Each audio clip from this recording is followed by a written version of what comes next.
This wasn't all that long ago. It actually wasn't until after this happened that I even knew about the horrible encounters other people also had on Craigslist. I always thought it was relatively safe so long as you were cautious enough. Apparently, I didn't follow my own rules though. This was during the first month that I moved into my new home.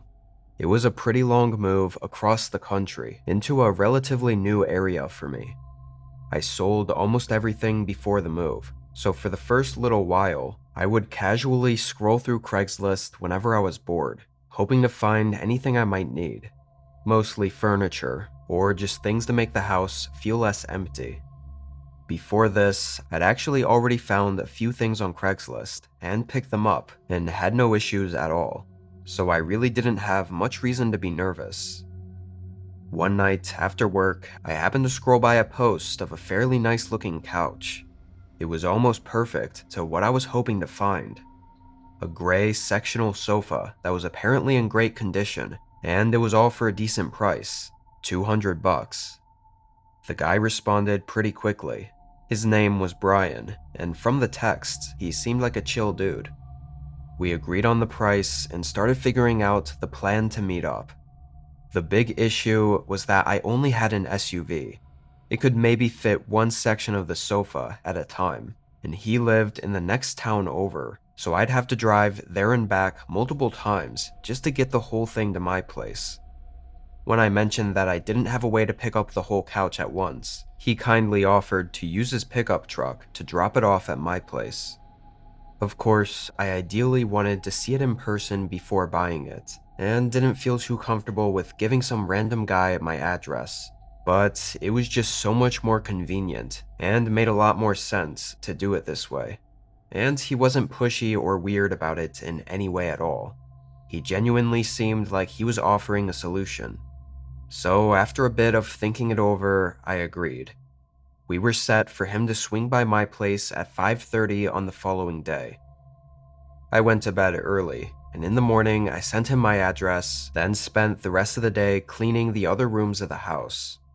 Once it got closer to 5:30, I stayed in the living room and watched TV, leaving the blinds partially open. Almost at exactly 5:30, I saw headlights coming down the road. A few seconds later, a black pickup truck slowly passed by. As they did, I noticed that there was no couch in the bed of the truck, so I figured it was just a neighbor or something, and continued waiting. However, just a few minutes later, that same truck passed by again. It was really strange the way they slowed down, like they were looking at my house, or maybe even through the windows as they were passing by. Kind of just gave me an uneasy feeling, but I still figured it was nothing. I sent Brian a text, making sure he was still on his way, then continued watching TV. After I sent that text, I didn't see any more trucks passing by outside. Even more strange, though, was that Brian never texted me back. He never showed up or even updated me on anything. At 6:30, an hour past when he was supposed to be here, I sent another text, only for it to not go through, meaning that he blocked my number. I didn't know what went wrong, but overall I wasn't too concerned, and more just bothered that he wasted my time. Maybe he found someone else who'd pay more, or something else came up, and he just didn't want to deal with giving me the bad news, so he ghosted me instead. It happens, I guess. As it got later into the night, I was mostly over it. I had dinner, set up my office room in the house, and chilled in bed watching YouTube for the rest of the night. I don't even remember falling asleep. I think I just passed out in the middle of a video, but I'm pretty sure I was out for at least a couple hours. I woke up in the middle of the night to a really unsettling sound. It was a long wooden creak, which I was absolutely sure was the front door creaking open. I knew it because it always bothered me, being the only squeaky door in the house. But who the hell just opened it? I sat up and stared toward my bedroom door as I listened. I could hear subtle footsteps moving into the house below me. I probably wouldn't have been able to hear them if not for the echo of the empty home. I felt myself start to panic, but I remained still, almost stuck in place. The footsteps seemed to stop as they reached the bottom of the staircase. Several long seconds of silence went by before a man's voice called out. Not just anything, though.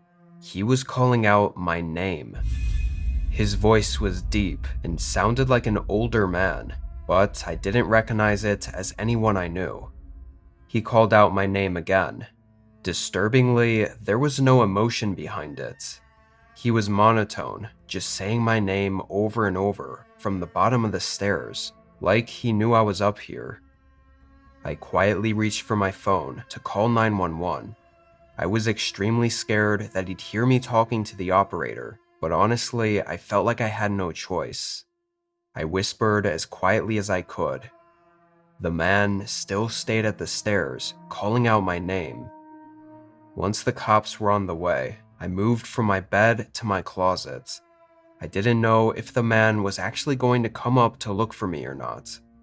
Clearly something was wrong with them, so I wasn't taking my chances. Only 30 seconds after I moved into the closet, though, the man's voice stopped calling out. From the closet, I couldn't really hear anything else, like footsteps or doors, so I got really anxious, unsure where he was, or if he could be right outside my bedroom right now. Fortunately, in a couple minutes, officers arrived. The house was empty. Whoever that guy was that came in, he was gone. I immediately told the officers about the Craigslist situation because I was sure it had to be Brian. I mean, I'd just given him my address that day and saw that truck suspiciously passing by earlier. I still had his phone number, so I felt confident they could track him down. But there were a few problems. When my messages weren't going through, it turned out it wasn't because he blocked me. It was because that number no longer existed. It was a dead line. There was no way to trace it back to him. And the second issue is that even if we figured out who he was, there wasn't any way to pin him for being the one that broke in. Still, I'm almost 100% sure it was the guy from Craigslist. I wonder if maybe he was planning to have me or whoever responded to his listing go to his place where he was more prepared to do whatever it was he was trying to do. But for some reason, he thought he could still follow through with it at my place by breaking in. Maybe he overestimated himself. I really don't know. It's also really strange that he stayed downstairs and just called out my name. Anyway, the cops said it looked like he picked the lock on my front door, so I replaced it and installed a camera. I didn't really have the option to move, so I'm trying to take any precautions necessary. Nothing has happened since.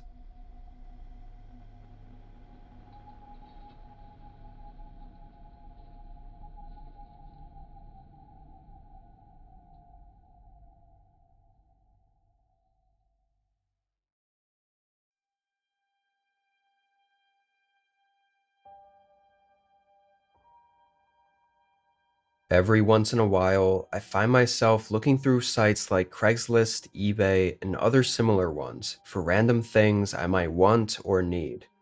It was kind of like online thrifting, just something fun to do, and sometimes even got me great deals on stuff I wouldn't have bought otherwise. This was in 2018, so a pretty long while ago. I had found a few things on Craigslist that I was interested in. The listing showed a bin full of home decor, like candles and picture frames and just cute decorations for around the house. My apartment was pretty bare bones, so I thought a bunch of random decorations could liven up the place. I messaged the woman, April, and she was super kind. Basically, she said she was moving and wanted to sell off all the stuff she didn't want, or thought might break during the moving process. Her goal was just to get rid of it all, so she didn't mind selling them for dirt cheap. She said for $20 she'd be happy to let me pick out whatever I wanted, or even everything, if I wanted all of it. We agreed to meet at a nearby parking lot after she got out of work at 6 on a Thursday night. I got out of work at 5 that day, so I just went straight there from the office. The place we agreed on was a parking lot for a grocery store, which was pretty busy around that time. There were a bunch of people coming and going. I texted April what my car looked like and where I was in the lot, then just waited. It was the middle of winter, so I had the car blasting heat and was hoping she'd get here sooner rather than later. But I got a text just a few minutes after I got there, saying she was getting out late and was hoping I could possibly meet up closer to her. Obviously, this was a bit frustrating, but she seemed really sorry, and if it ended up saving both of us time, then I guess it wasn't too big of a deal for me to drive a little bit more. April sent over the address to another parking lot that was closer to her, so I just put the address into my GPS and started driving there. I hadn't been over to that side of town very much, so I wasn't sure exactly where it was taking me. The drive was about 15 minutes. Even though it was only about 6:30 when I got there, because it was winter, the sun had already set and it was fairly dark out. But what made it even more dark was that all the buildings in the parking lot had their lights off. Essentially, it was a small lot for an outdoor strip mall, but it was empty and nobody was there except for one car parked on the far edge near the end of the parking spaces. Something felt off about it as I pulled in. April mentioned she had a red Toyota SUV, which was the one car that was parked over there, so I drove over and parked just a few spaces away. The contrast between the busy public parking lot she chose before to now this deserted, empty lot was really strange. I told myself I'd just see how it goes, since I was already here, and if anything makes me feel too weird, I'd dip out. I got out and stood by my car, waiting for April to get out as well. I realized as I stood there, I couldn't see into her windows. They were maybe tinted, but also the lighting made it difficult to see through. But while I was standing out there in the cold, I started to feel increasingly less comfortable. I was only out there for maybe 15 seconds before I was about to decide to get back in and leave, when their door opened. But a man got out. He looked like he was in his 30s, with dark hair and a heavy, tan winter jacket. He quickly explained that April couldn't make it and was held up at work still, so he was here to give me the stuff from Craigslist. I thought this was super weird and that I would have gotten a text if that was the case. It felt like that information was hidden from me until I'd already showed up. In my hesitation to respond, he also mentioned that because all of the hassle, he'd let me take everything for free if I'd like. He smiled as he opened up the trunk and stepped back, motioning for me to come over and look. I didn't exactly know the best way to leave, but I was sure I was not going to go over there. Maybe if this were all in a more public place, I'd be less skeptical. But out there where nobody else was around, I was really unsettled.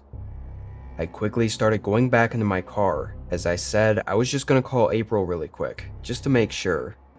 His smile faded as I walked back and got my car.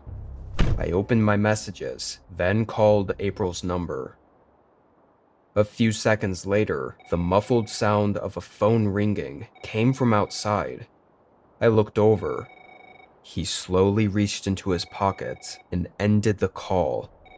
My stomach dropped. In an instant, he started hurrying up to my door as I turned my car on and sped out of there.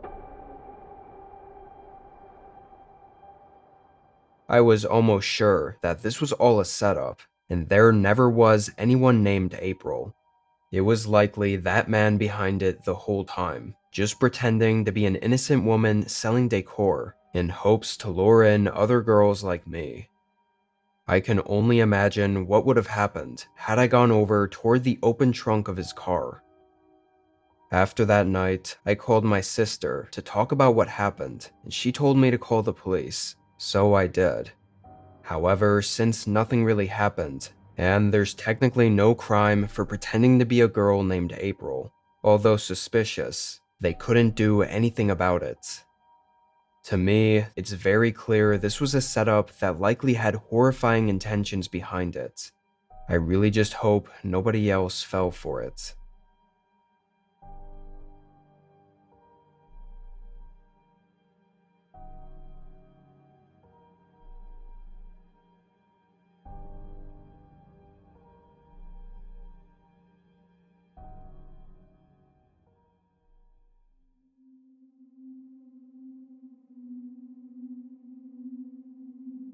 For the last several years, I've lived a normal life in the city.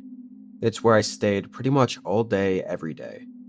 I owned a condo just a couple miles from where I worked, so everything was very convenient, and there was no reason to leave the area. This week, however, I had a couple issues with my condo that were starting to really bother me, and hiring someone to fix them would have been way overpriced. But I had no tools myself, so to save as much as possible, I went on Craigslist to see if anyone was selling some second-hand toolkits. It was about time I get one anyway. Surprisingly, there were a ton.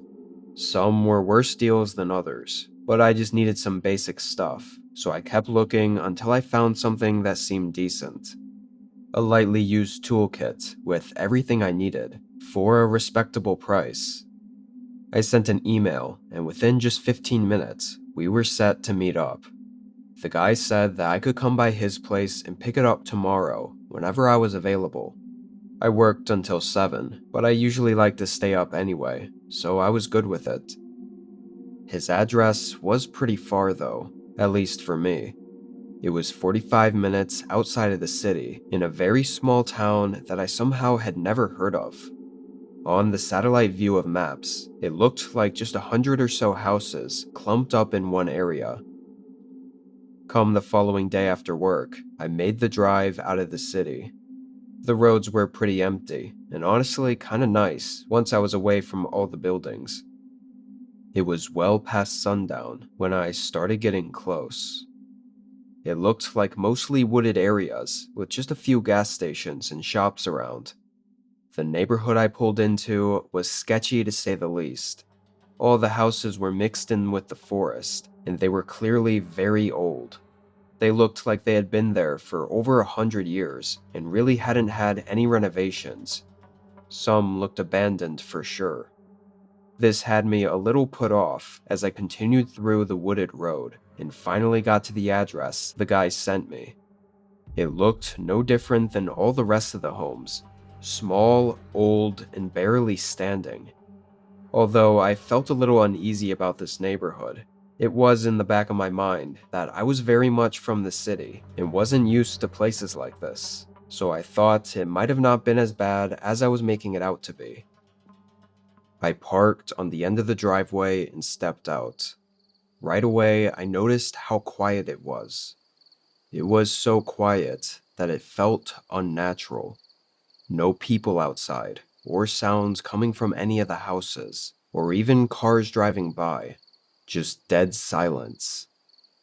I walked up to the house and knocked on the door. As I stood on the porch and waited, I had this strange feeling that made me keep looking behind me. But after a minute, the door opened. The guy that answered was about average height, with longish brown hair and an unkempt beard. He definitely didn't look the most put together. He showed me inside and over to the living room, where sitting on the couch, there was a thick tool bag holding all the tools that he was selling.